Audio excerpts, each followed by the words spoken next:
Hi, and welcome back to the Two Dudes Talking Motorcycle podcast. My name is Mitch. And my name is Gleb. And today we are talking about the post motorcycle safety course experience. So we got this idea from a listener of ours named Derek. And his question was basically saying that, if we had any advice on dealing with high speeds and longer rides, starting on hills, things that you will experience after your motorcycle safety class, and things that you experience, riding a motorcycle. So that's going to be our primary topic today, and we felt that it would be a really good thing to cover because it's something that we both dealt with, and any new rider will deal with. Anyone who rides has or will have to. Yeah. So, I was going to say, we can just some background about Derek and him asking this question. Derek says, I'm a new rider, late 30s, who completed the 2-day MSF license waiver course and took a handful of private lessons. As you know, MSF offers their classes in parking lots, so yesterday was the first time I went riding by myself. I live in NYC, but I rented a 650cc Kawasaki Vulcan in the Jersey suburbs. I only previously ridden 250cc cruisers, and this felt massive in comparison because basically he just wanted to know how to break out and start doing more but also being safe. So that's that, and we felt like it would be a really good topic to cover. So we decided to do it, and thanks Derek for the suggestion, and hope you're listening to this episode because hopefully we'll offer some good advice for you and for anyone else that's starting out to riding motorcycles. And on that note, when we get these emails, I just get so excited. I love I love it when we get emails from people, whether they have some feedback or input or just want to say hi or ask questions. It's so awesome. Much fun. So we love hearing from you guys. Keep sending them. Please do. But before we jump into main topic, once again, we have motorcycle news, and this time it's once again not news, but we rode a couple of new bikes again. Courtesy of Eurosports Utah. So thanks to Will and Morgan out there for setting us up once again. Everybody there is awesome. They're all great. And since we are talking about kind of new riders or starting out motorcycling, I think it'd be good to start with the Triumph Trident, which we have mentioned on the podcast before as a kind of a good beginner bike. It is a little bit on the higher end and higher price. Yeah, but it's still under 10K. It's still under 10K. MSRP. Yeah, which is still, I think, is a really good price. And the reason why we think it's a good bike for beginners is because of what it does offer for that $10,000. And it is I'm going to pull up the specs here real quick. You got those, and but it is going to be on the higher end if you're looking for something. But at the same time, these bikes, they're retaining their value really well. Yeah, and they'll last you a long time. Honestly, and they're pretty good bikes. Yeah. So the Triumph Trident has 81 horsepower, which is more than I expected. A lot more than I expected from a 660cc engine. It's a triple, just like most of the Triumphs are, or their modern line at least. Yeah. 47 pound-feet of torque, 600cc. It does have show suspension, front and back, cool. with rear preload, which I thought was really awesome for that price point. Yeah. And let me pull that away for a sec. Well, and that was the one that had two rider modes. It had road and rain. Yeah, road and rain. I think all of them have that as well. So it does, and that kind of is the reason why we thought it was a really good bike, is because it does have things like traction control, ABS, corner ABS, and things like that. Because it is and you don't usually find that kind of stuff on beginner bikes. Especially not for under 10 grand. I feel like brand new. And one thing I noticed when I first got on it to ride it was the seat height. It was very approachable. Oh, 100%. So that would check the box if you're vertically, if you're a challenged. little bit of a shorter person. I felt a little bit cramped on that. Yeah, it was a little snug, but for riding around town or taking up some twisties that aren't too far away, I think it's a perfect little bike. And I'm 6 foot and you're what? 6'1". 6'1". So it's so if you're that, it is a little snug fitting into it, but again, for the seat height and the seat not width, but the whatever you call it, length, depth. I don't know. It would be really good for pretty much anybody. Yeah. So. And honestly, even though I felt a little cramped on it, it was still such a well-balanced bike. I could put my feet down, I could fling that thing back and forth. It's only 417 pounds dry, and that's a great weight. And it was very flickable. It was very flickable. It was kind of narrow, so you just feel like very planted on it, and it just felt really good. And and just like being like just going back and forth on the road, it felt planted. Like it was reactive and responsive to what you're doing as a rider, but it never felt like it was wobbly or unstable. And I rode it through like a construction zone with gravel and debris on accident. Didn't know a road was closed, but it worked. The first thing that kind of like surprised me about it is when I got onto the main road and I gave it some throttle and stuff. It has pretty good pick me up for a small bike like that. It just wanted to get up and go, and it sounds pretty good, and it's got a nice little grunt to it, and it just wanted to go. And one thing so it does want to go, and it's very responsive to that. And for me being like 200 something pounds, like it carried me pretty good. Same here. And what makes it so much fun, even like as an approachable and safe bike to get used to, but still like ring through it, is I complained about it before we talked about was how short the gears were. Yeah, the gears are pretty short, I will say that, but at the same time that lets you like rev it out and run it through. But it's not going to get away from you. It's got still pretty high red lines, so you can really rev it out, which I think is fun. Can be also really fun. Yeah, but, you can't. Yeah, but for me it was just good that it. You can do all that stuff, and you can test yourself and practice and get better. Exactly. But the bike is never going to get away from you because of those. Nope. So I think it's a very safe. I think, especially if you're like a shorter or smaller person that wants to get into motorcycling or just wants like a second bike for riding around town. I think this is a perfect little bike, and especially with it coming in under 10 grand, it's awesome. Yeah, and it's got all the features you like, more than enough features that you expect at that price point, which I thought was really nice. And I just thought it was a fun little bike to ride. Like it just felt good. No, it just felt like a really good little bike to ride. So I think it's a great beginner bike or second bike for somebody who needs something smaller. Maybe you don't want to have a heavy bike for around town and stuff. Exactly. If you have a giant GS, maybe you want something a little smaller to ride to the coffee shop. And then so I think it'd be a great little thing. And then like when you are ready to get something bigger, or for whatever reason, if you're going to sell it, like again, the resale value is really high on those. That's also always nice to have. Yeah. So. And then the second bike we rode is the complete opposite of a beginner bike and should not be touched by beginners. And that is the brand new 2022 Ducati Diavel V4. And this bike was an absolute monster of a bike to ride. It is it was completely opposite. And this is a fast and a little bit of a scary bike at times because it launches really, really fast. It is, let me pull up the notes here. Don't you have a picture of it, or did we not? Oh, yeah. Oh, okay, Let me pull up here's a picture of the notes. Trident for anyone that's watching this on YouTube. For those that are listening, you'll have to find it yourself. But it's a very good looking bike. Yeah, we didn't mention how good it looks either.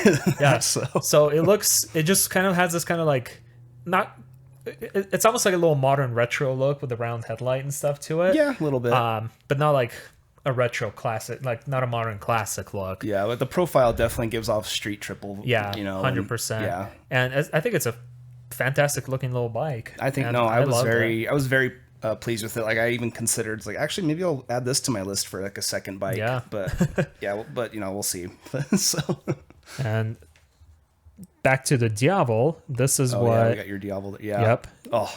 And this bike, even though in the picture it doesn't really look like it. It is kind of massive and beefy. It's a big bike. Up front. It reminded me a lot of the Rocket, the Triumph Rocket. A little bit for me, because it has this like massive fuel tank in the front, and it just feels like very commanding up there. It is considered as a muscle cruiser almost. I think it's classified as that, but it doesn't feel like a cruiser. I mean, I don't think I've really ridden a muscle cruiser. I don't know if I think the Rocket 3, I don't know if that's a muscle cruiser. I think it might qualify. Yeah, but I'm not even sure what the standard is, the criteria.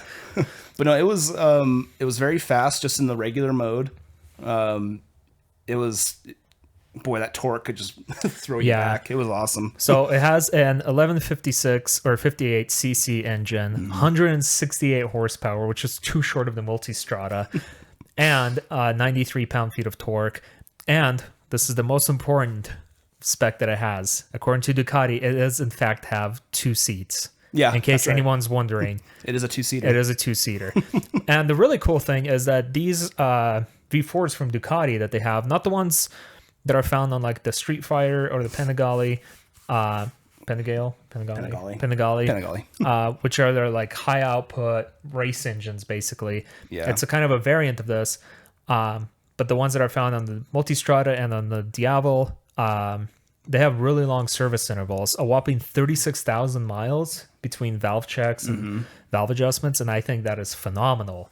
Even though it's a really expensive bike up front, that is a lot of like maintenance you're saving by having such a long interval. Like I still haven't ridden the Multistrada, but like after hearing about that service interval length, like I'm just like, boy, if I'm going to start seriously cruising or like touring, really I mean, nice... like I think I would get that. Like I don't think I would get like a rally type one, like an off-road one, but like for like a road bike, if I was going to do like some like, if I was going to give up everything and go travel the country or the world, I would probably, or by road, I would strongly consider probably get the Multistrada for that purpose. Because that's a really long service interval. I'm not sure what other kind of maintenance and stuff you need to do. I'm not sure how easy it is to change like the coolant or the oil and stuff on it, because Ducati is known for having some weird quirks and stuff, and having batteries or air filters in weird places. But well, and like, you know, and it just helps like with a bike like a Ducati or any European bike, really, is that like, you know, because service is going to be expensive.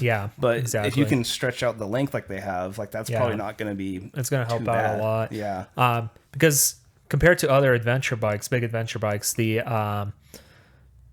your Tiger's what? Well, my Tiger's only 12,000 miles. Okay, yeah. But the big Tiger, the 1200, is 20,000 miles, which is a little bit better. Yeah, I wish mine was that. And I know how you can fix that. Just go get a Tiger 1200. Don't tempt me. And I think the GS is like 12,000 miles as well. So for a big bike, that's not a whole lot. But going back to the Diavel, since that's what we're talking about, it has the same service intervals as the Multistrada, which is 36,000 miles. And this bike is, I mean, it's a bit of a cruiser. It's a bit of a touring bike, even though it's a really high speed, very fast touring bike. You can use it. I did find the seat on it super comfortable. It was very comfortable. It does not look like it would be, but it's very comfortable. It's very contoured. And just the seating position, the riding position, it did feel like really nice. Like it did feel very nice and comfortable. And I really liked that. And for me, because I took it down that one road near there, so it came to the dead end. Yeah. And I was just doing the slow speed stuff, and again, it just felt good at slow speed. It felt really nice. Too. And it's got this is a $20,000+ bike, so it's got all the features you would think it would have from that bike. Fully adjustable suspension, various riding modes. It's got a ton of riding modes. Yeah. LED headlights. And I really like, and I remember Morgan explaining us what they did with the handlebar on it. It's kind of like connected and internally wired and stuff. Oh, right. Yeah. So it's got a really cool handlebar. It's not like a standard one that's like bolted on there. Yeah. It's kind of got their own fancy stuff going on there in the between. It's a really cool high premium bike. Like it was... Yeah. And I also really like the exhaust on it, that quad exhaust that you had at the back. It just looks really, really cool. How much did Morgan say? Like the aftermarket exhaust? I think it's like $8,000. Yeah, it's so like, much money. But the aftermarket exhaust does also look really cool. No, it does. Yeah. And this bike, it sounded great. And like we said earlier, it was really fast. I remember when I was heading back towards the dealership and I put it in sport mode and I switched it from urban, which is like their normal mode, into sport and gave it some gas. My God, it kicked me back. Yeah, I whipped back. I had a little bit of whiplash back in the seat. I'm just like, holy shit, this is just hauling. I actually couldn't figure out, even though, Morgan showed me how to switch the modes, I couldn't get it to do it. And then I had it I did finally figure it out when I was like halfway back to the dealership. So like I'll admit, I turned around and like I went back and then I turned around again. I had to get a taste for that sport mode. It does feel amazing. It's such a big difference between the regular urban mode. Yeah, it just lunges you forward. It was awesome. It was a pretty cool bike to ride.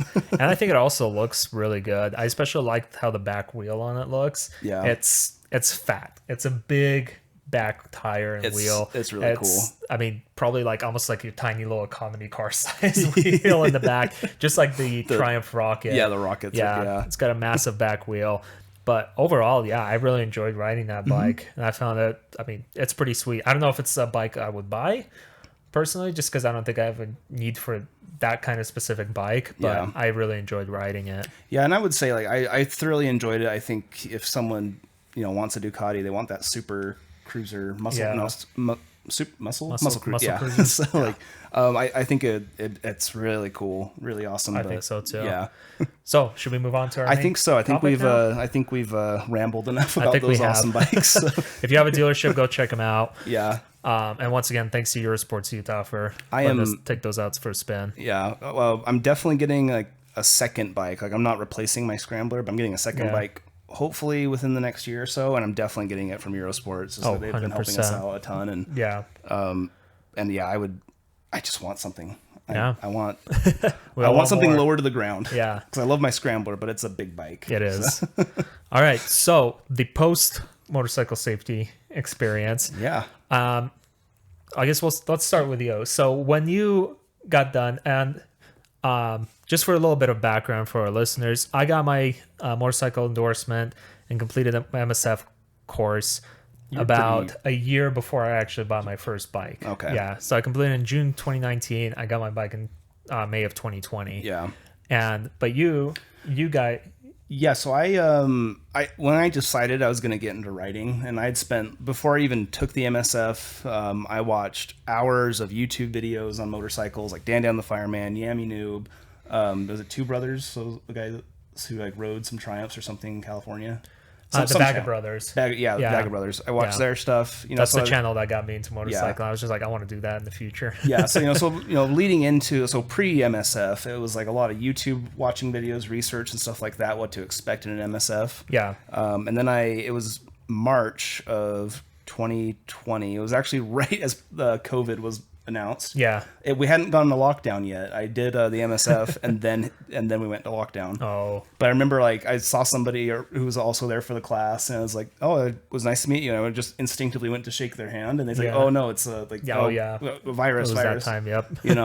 But so it was a 2-day event for me. Same here. Just over the weekend. Yeah, just over the weekend, and I made it through that. I actually thought I failed the test. I was positive Same. I failed.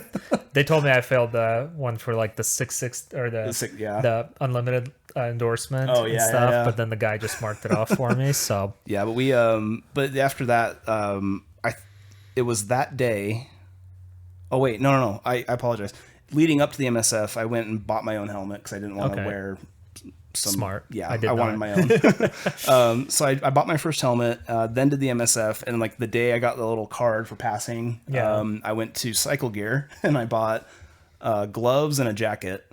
Very cool. Yeah, so like the day I finished the MSF. Yeah. And then in May, once I had saved and got those nice little stipend or Yeah. stimulus checks. Yeah, the stimulus check. That's why I used Yeah. to get my bike too. Yep. So then I went and got And my gear. first my Rebel. And they asked me if I wanted to ride it home Yeah. from the dealership, and I said no, I don't feel comfortable. So I had them, and they were nice enough to deliver. Oh, the Honda that's dealership. very nice. Yeah. I had my friend we borrowed his dad's trailer Oh. and we hauled it back up here because I bought mine in Salt Lake, and I was definitely not Oh, comfortable no. with riding No.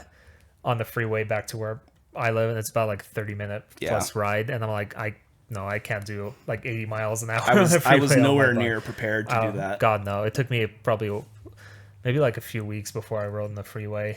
It took me I feel like it was a while for me. I was I could look at my photos and actually determine, but no, like for when I did get my bike, I was working remote and I texted my boss when my bike showed up. I was like, "Hey, I'm taking off for the day."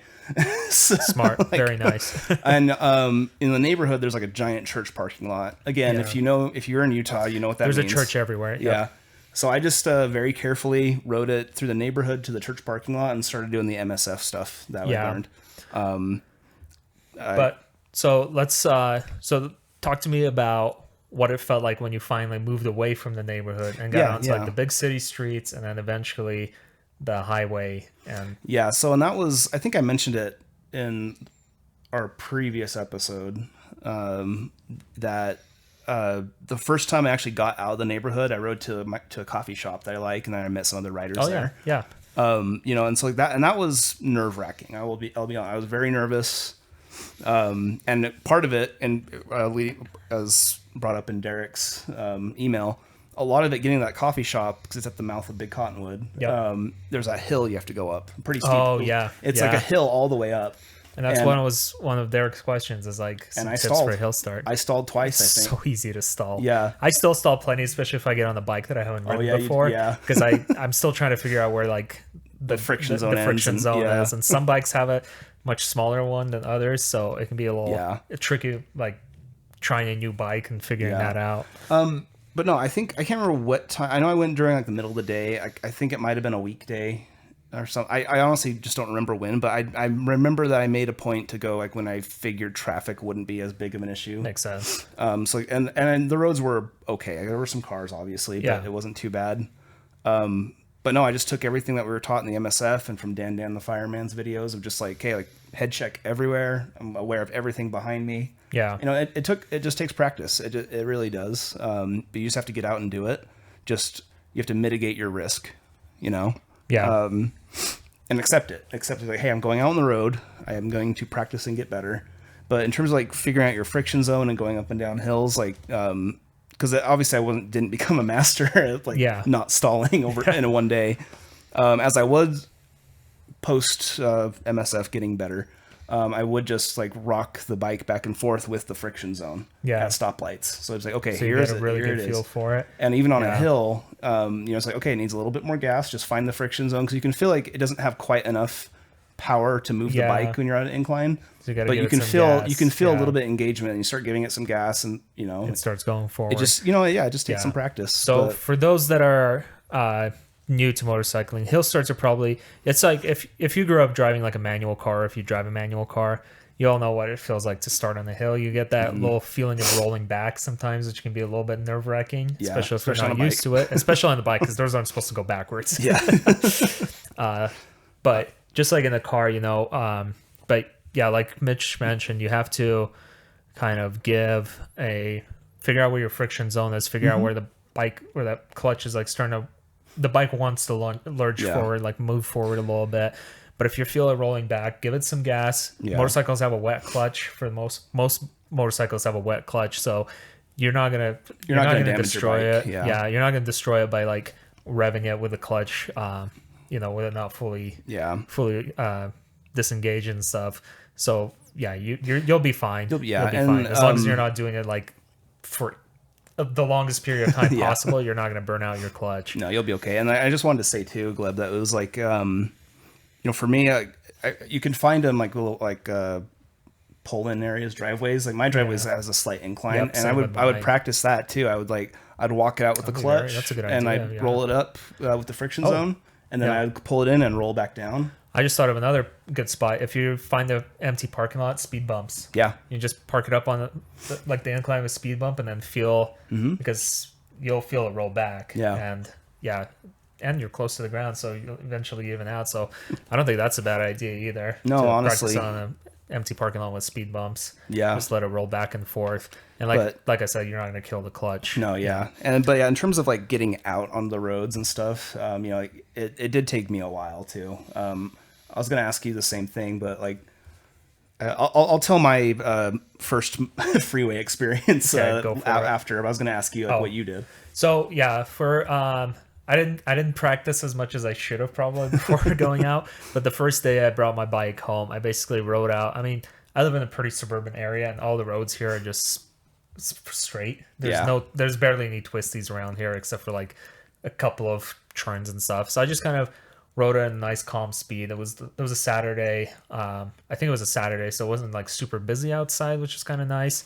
But I basically just like rode out and then kind of rode through the neighborhoods at lower speeds, practicing, and it gave me a pretty good opportunity to practice slow speed maneuvers and just stopping and going, basically. Just using the clutch, shifting from first to second gear, which on the CB500X is like it's like in 2 seconds. It's like you hit 15 miles an hour, you're shifting gears. So you really have to like play around with that a whole lot. And I think then and there's not too many like big hills around where I live. It's pretty flat. Yeah, area. you're out here in the Yeah, unless I go closer to the mountains. Well, there's like the ramp, like the road I take to get to your house. There's like that. That's hill. true. Yeah. I didn't go on that because I was a little too scared because it's kind of a very bigger busy road. Yeah, And, a big intersection. Yeah, but over time I kind of and I think it was like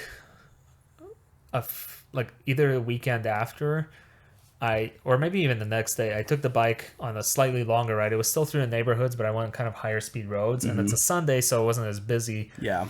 Outside, there's still mostly straight roads, but I did end up riding a little bit north of my house.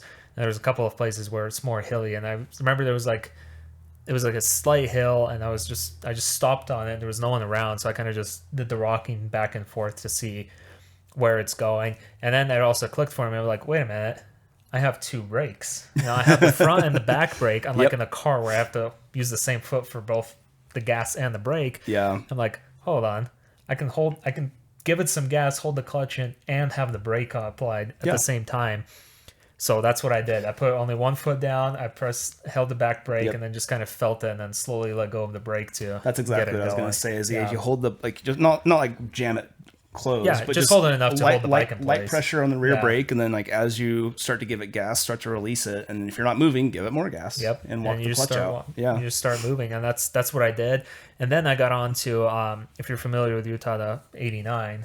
Which has a bit higher speed limits, and I think the spot where I was riding was about 55 miles an hour, and I decided to go on. Man, that 55, it felt fast. It reminded me of when I first got my driver's license and went on like a 45-mile-an-hour road, and it just feels like you're moving so fast. And I'm just like, oh, this is a little, oh man, this is a little shaky. This is a little scary. Yeah. Oh boy, I'm doing this. I could join Formula One. Yeah. So. And it did feel a little bit scary. Luckily, it wasn't. Like it doesn't go for too long before the speed limit slows down, and then I kind of veered off back to get home, back on the slower streets and stuff. So that was kind of like my very first experience. But once again, like I was like, this was almost a year after I took my MSF class, so I had to kind of like almost reteach myself what I remember from that. And see, that's why I like jumped into it immediately. Is like I didn't want to like lose that exposure. So I mean, like after the MSF too, because you have to take the state test too, like the written test. Yeah. So I made sure to do that like within a week. Oh yeah, I did mine like. Yeah. I did the MSF, and I think I did my written test like the day after I finished it. Yeah. Just to get my endorsement out of the way, because I don't have to worry about it now. Yeah. No, for me about the freeway experience though. Yeah. Guys, it was nuts. I was like so nervous. I was gonna go up to my parents' house, and I live like 45 minutes away. Or so, and I was nervous as all get out. I was like, okay, I just amped myself up. I'm gonna do it. My little 500 Rebel, And I just like, I hopped on. I remember getting on the on ramp, and it was a Sunday morning. The roads were empty. The freeway was empty. The nice thing about Utah on Sundays is there's no people out and about. Yeah, if you go early enough. If you go early enough. And so like I had the freeway to myself for like at least like a few miles. Yeah. And I went on the on ramp, and I just gunned that little engine as hard as I could just to get up to speed. Yeah. And so I got on there. I'm just like, oh, I'm like losing it. I'm just like, it was such an adrenaline rush. And I'm not an adrenaline junkie. I am very much like, if I'm going to do stuff like with motorcycling, I was very much like, okay, like I accept what I'm about to do. It's a risk. I've done my best to prepare myself for it. I'm a little bit of an adrenaline junkie. I mean, I guess like kind of now I am, but not like, but you won't catch me like flinging a bike like at 90 miles an hour through a canyon, or running from the police, or No, definitely not that last part. I will say I've gone through canyon probably a little bit faster than I should have before. Oh sure, we all do, but like I'm not like I don't live for that. Like I'm not, like some people do, or speed junkies. That makes sense. Yeah, so like. So that, if that just gives you an idea, is like that you don't have to be that person to like get out riding more. Oh yeah. So I'm guessing people would know that, but I just wanted to like encourage it. And the last thing I wanted to say too, it really got me helping, and if it's possible for you guys to do it, meet other riders.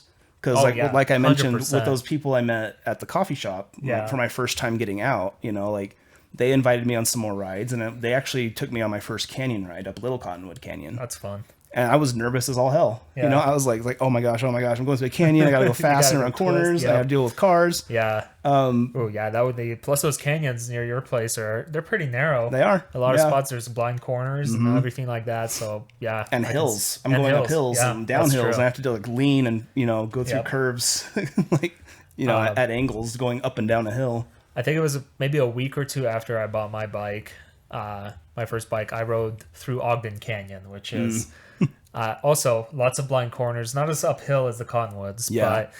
but lots of blind corners, pretty narrow in spots. And I was taking it like nice and slow. I think it was also a Sunday, so it wasn't like too busy Yeah. that day. And then I went up to Trapper's Loop just around Snow Basin. It's for those not in Utah or unfamiliar. Yeah, it's basically a road that goes like through the mountains leads to one of the big ski resorts around here. Yeah. And I rode through that, and it was, and that's when I felt like that whole experience like solidified that I made the right decision buying a motorcycle, because Yeah. it felt completely different. It's a road that I've driven hundreds of times before up in the mountains, but it felt like a whole new road on a motorcycle because I don't have anything around me, and I just got like this sense of awe Yeah. just looking over the landscape. It was still bright and green because it was still springtime, and I was just like, damn, this is absolutely beautiful. So I rode up there, and then I dropped down on the other side of the mountain, and this is pretty high speed road. It's 55 miles an hour, and then the second half of it is all downhill, so I kind of just let the bike like cruise down, and I decided like, you know what, I bet I can try the highway here. Yeah. So I got on the highway, and this is a more rural area compared to driving from Salt Lake to here, which, as it was for you. And so this was I think my experience was a little bit less nerve-wracking because it was even less cars there. Oh, it's yeah. only 2 lanes going in each direction. So I rode out to the neighboring town, and I was just like, wow, this is fast. Yeah. This feels way faster on the motorcycle than it does in the car. Yeah. I remember like I was probably like holding on to the handlebars a little tighter than I should have. Yep. And I was just like, oh, my hands feel like they're like Dead. getting tired Yeah. a little bit. Yeah. And it's just such a different experience. And I didn't think it was like, I wasn't like super nervous, but I was still like very, very cautious about how fast I was going. Yeah. Especially on the way back. I took the freeway back like towards my house, and it's a pretty twisty part because it goes through a canyon, and you know, hitting those turns at like 65 miles an hour, I was just like, whew, okay.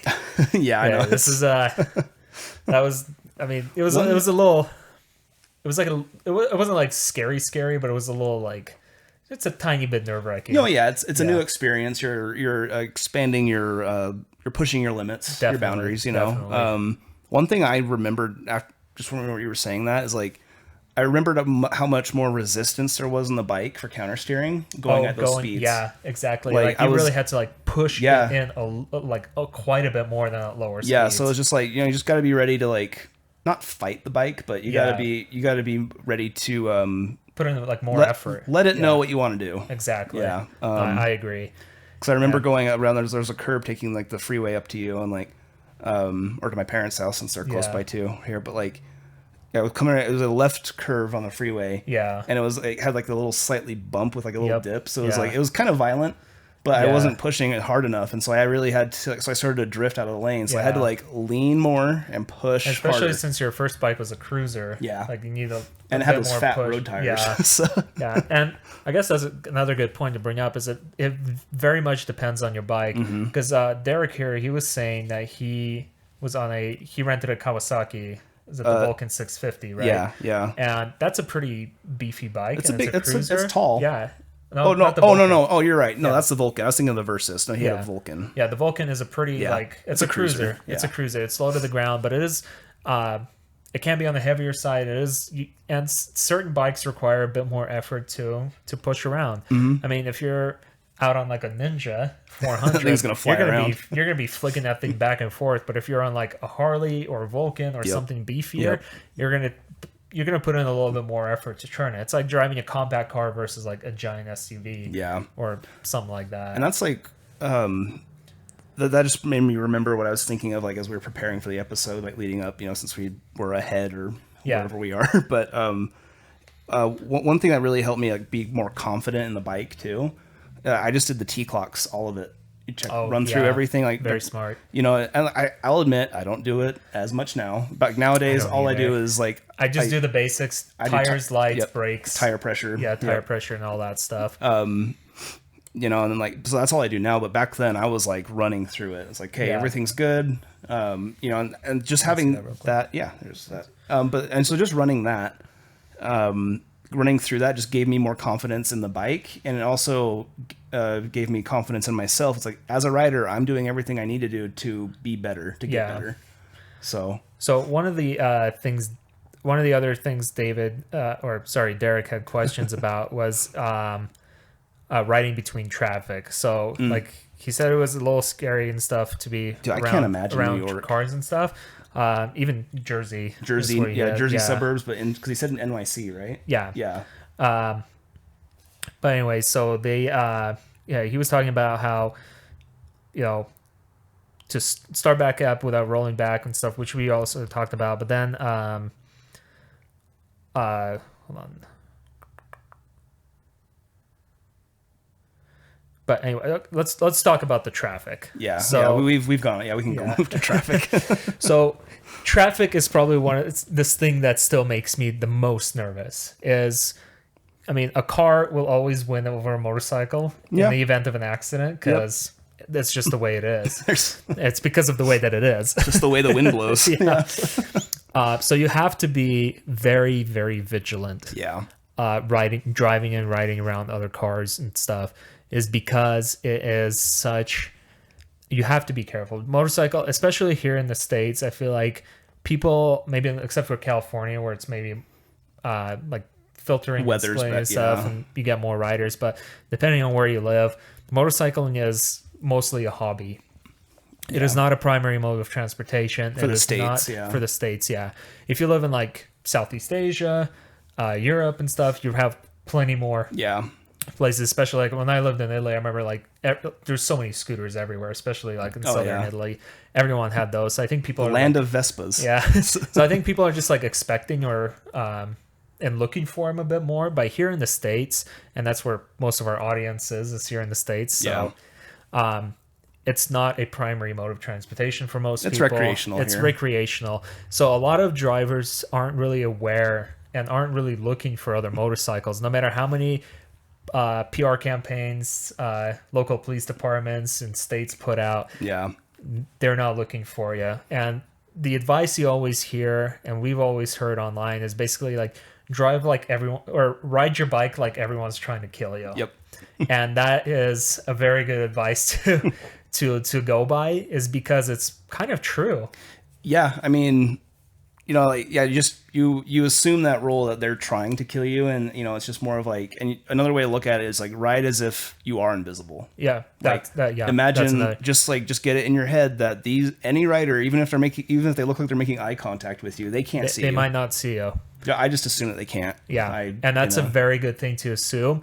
So whenever I ride through traffic, even the areas around my house that I know very well, I'm always scanning and looking out for cars pulling out of driveways, cars making left turns, right turns, wherever they are. It's 360 awareness. Yeah, especially at the light, always checking my mirrors to see what's going on behind me. If I stop at a stoplight, I make sure to.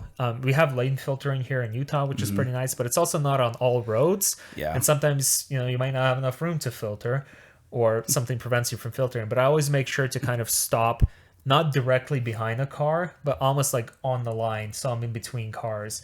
That way, if I do happen to get rear-ended or something were to happen behind me, at least I'm not just like strike you and not pin you. Yeah, at least I'm not getting smashed into the car in front of me. Yeah. So always kind of like offset yourself between cars instead of being directly and it's just stuff like them. It's just stuff like that, right? That just kind of puts your mind at ease of like what's around you, what's going on, what could happen, what's out of your control. Yeah, basically be aware of what's around you, be aware of your surroundings. Yeah. Every time I pull up to a stop sign or a stoplight and I know there's cars behind me, I don't put it immediately into neutral. I still keep my clutch in, my hand on the brake and the gas, just in case I don't see that car stopping or something happens and I need to quickly like get out of the way. Yeah. If the light's been on for a while and everyone's mostly stopped, then I might flip into neutral and stuff, or by that time it might already be green.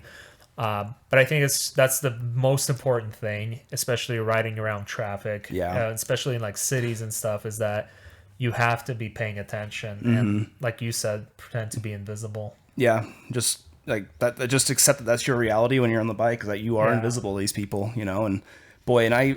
If I wanted to take this somewhere negative, we could probably do a whole episode of me ranting about drivers. But like, I don't want to do that. But oh yeah, there's lots of things I've seen drivers do that they're just plain stupid. But that's the reality we live in, and unfortunately, motorcycle riders aren't the majority of and Fort vehicles 9 on the road. If you guys haven't seen the YouTube channel Fort 9, he does a thing about like unintentional blindness, and it's actually like a physiological thing. Like it's how your brain basically, it's taking frames, like it's taking snapshots like a camera, and it just so happens at the speed that you're moving in a car, it's very easy for your brain to actually not catch something the size of a motorcycle between those frames. Exactly, because it's a much smaller subject and it's harder to see, no matter how many lights you have on it. And if you do have a bike that doesn't have, which pretty much every bike nowadays has automatic headlights, or headlights that are always on, you can't even turn it off. If you have an older bike or like you restored a bike, just please keep the light on. There's no reason to have it off, because it does help out a lot. It makes you way more visible. And one thing too, like speaking of being invisible, like if you're riding down a road and you see a car that wants to pull out, and you're not sure if they see you, just assume they don't. Obviously, just assume they don't. But like what you can do is to like disrupt like the pattern of what a brain is capturing. Just rock your bike back and forth slightly. It doesn't have to be extreme. You could just do like little things like this, and that light. The theory is, hopefully, that with that light moving this way, or cars are going this way, that will create a new pattern that a driver will hopefully see. That's a good suggestion. So if you see me on rides, movement. So if you see me on rides when we're on, if I'm in front, I'm always doing like a little wobble. Swivel. Okay, and I always do it behind you too, in case they don't see me or you. And one of the things I also do is, especially if I'm riding through a city and stuff, and I see cars getting ready to pull out or make a turn and stuff, I always make sure I hover at least 2 fingers over the clutch and the front brake, because just in case something were to happen, I can quickly just grab those things and slow myself down. And I think that's another good point is always practice. Practice emergency braking, practice swerving out of the way. Any of those things, at least like once a month. Do you remember? So was it? I think it was 2021. We had like when Eurosport, the place we talk about, they put on like a MSF refresher course. Oh yeah, I do remember that. That was really cool. Because there was one maneuver that we learned that was not in the MSF, or at least in mine, was it was an emergency braking. Like stopping, coming to a stop, and then immediately taking off left or right.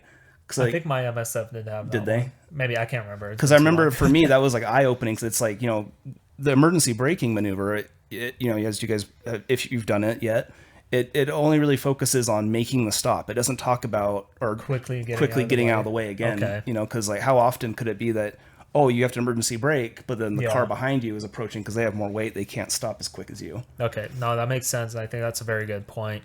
Practice really all those maneuvers. Yeah. And I think we covered most of the things that hopefully we answered your question, Derek. And for anyone else that had similar questions. But for me, I was going to say like, to Derek and to anybody who is interested in, wanting to, or just get some advice from, because we're still fairly new riders, 3 years or so 3 years, yeah. So it's like, but, you just kind of have to just get out there and do it. And maybe if you want to get out more, but you're still having that trouble with stalling, well, then that's what you should practice first. Yeah. Practice working that clutch. Very good advice. And one thing that freaked me out, that I learned the hard way, luckily nothing happened to me, but I had to memorize the startup procedure on my bike. Oh, really? With like clutch, for the Triumph, clutch in. Oh, that's right. Because sometimes Triumphs they have to be special. Yeah. Well, even on my Honda, because like I had the ignition switch, and I remember like the first few times, just instinctively, I would just kill the ignition switch if I stalled. So I'd turn the bike completely off. So I'd have to then turn it back on and then hit ignition. Huh. Yeah. So it just memorize your bike's controls for starting. Yeah. So if you stall, it's real quick. Just hit that ignition again. And I think if you, for example, get a new bike or upgrade to a different bike or just trying a different bike, just take a minute to familiarize yourself with the controls before you start riding, because you don't want to be like looking at, oh, where's the blinker, where's the headlight, where's the Where's this? how do Where's I that? change the riding mode in the middle of the ride, Right. or so you like give your full attention to the road. Yeah, like, just know your bike. yeah, know your bike before you take it out somewhere big. Yeah. And figure out, and if it is a new bike, figure out the friction zone, figure out just how it feels. Start off slow. Yep. It was there's a whole world out there. You should expand yourself and get out there on your bike. But yeah, you just so I hope this helped Derek. Yeah. So, and anyone else that had similar experiences. And basically, and to wrap things up, let us know about your experience of the first time you got on a bike and rode out on like an actual proper city road, because we all know like here in the US, at least, the motorcycle safety class is a great thing to have, but it's also a very basic. It's kind of a basic thing. It teaches you the basics of, emergency stopping, making the bike go, making the bike turn, how to shift gears and stuff. But it's nothing. It's only 2 days. Yeah, it's like if you're. Yeah, I was gonna say, like, if you equate it to like if you're trying to start a garden, the MSF isn't even like plowing the ground. The MSF is plotting off the land that you're gonna turn into a garden. Or like planting one flower in a pot. Yeah, instead of like an entire entire like garden and field. Yeah. So it's very important, I think, for any new rider to go out and to practice in a parking lot somewhere with no cars, just to get a feel for it, practice those emergency maneuvers and all of that kind of stuff. And just accept that you are going to stall. Yep. You're going to stall. You're probably going to drop it at one point. I've already dropped my bike. You're still good. Well, that's the thing. My bike hasn't touched the ground falling, but I have dropped it and I've caught it. Oh. And I remember I hurt my hip. I think it was 2021. Yeah, I do remember that. Yeah. I was in the mindset, it's like, no, I just got this bike. I'm not dropping it. Yeah. And I had like a sore hip for like 2 weeks. So it's like I hurt myself saving my bike. I ended up tipping mine over on an off-road trail because I was going too slow, and it was because I've never done that before, and I wasn't quite like confident in my ability to get it down this kind of steepish rocky hill. Yeah. And I got too nervous. I got too slow, and my bike just went. Yeah. It wasn't I wasn't even going. I was going like 3 miles an hour at that point. It just literally tipped over. Yeah. And just accept the fact that you probably will drop your bike at one point, whether it's hopefully it's nothing major. Hopefully, as long as you're okay, that's the priority. Yeah. The bike you can replace, the bike you can fix.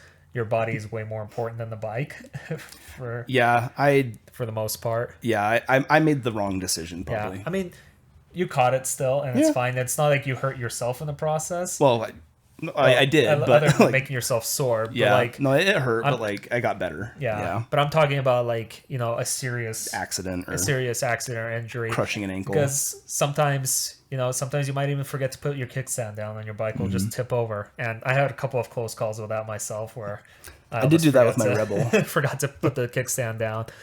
So it's bound to happen, and if it does, that's okay. As long as you're okay in the event of that fall. That's the more important thing. Yeah, and I'll just put it out there. Like I was my first distinguished gentleman's ride. Like I was almost that guy.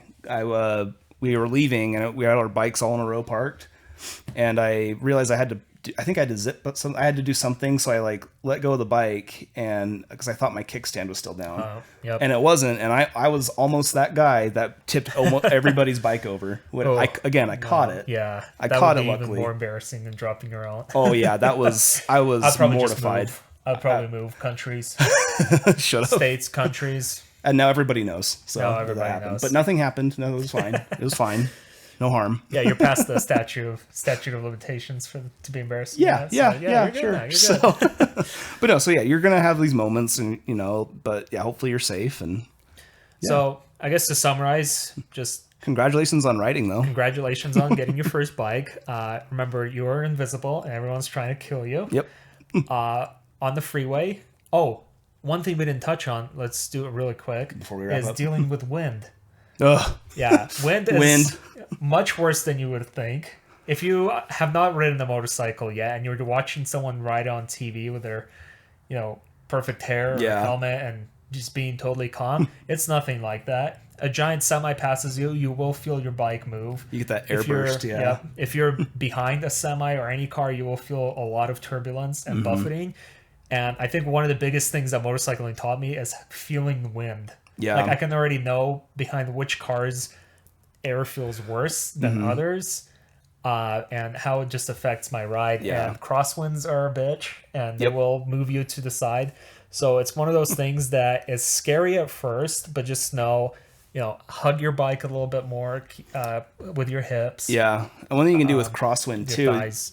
you can, so if say a crosswind's coming at you from your left, and you're having to like lean into it to fight it, if you stick your left knee out, that can kind of act as a sail. A little sail, yeah. And it can kind of help correct you a little bit. So you basically have to like almost counter the wind. Yeah. And usually if I'm stuck behind like a car or a vehicle and I feel heavy turbulence, I try to like pass it as soon as I can because it feels awful. Yep. I mean, it's not necessarily going to make you crash.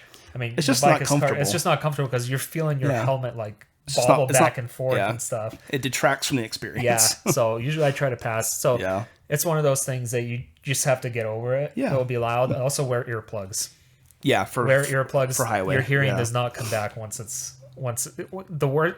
gets worse. It does not get better. What? No. Yeah, exactly. Yes, that was dumb. Don't get tinnitus. So yeah, that basically is it. Yeah. And always practice. Yeah. Practice. No, I think so. Practice, like Ted Lasso said. Oh yeah, Ted Lasso. Talking about practice. Anyways, do you have anything else to add? Not so much for like what the topic was today, addressing this email and like, what could be out there and things like that. But I would just say, if you guys have anything that you feel we missed or could add to that, like, again, like let us know. Yeah. You can also find us on Instagram, our personal, oh, right. We forgot to mention. Yeah, we didn't mention that. So find us on Instagram.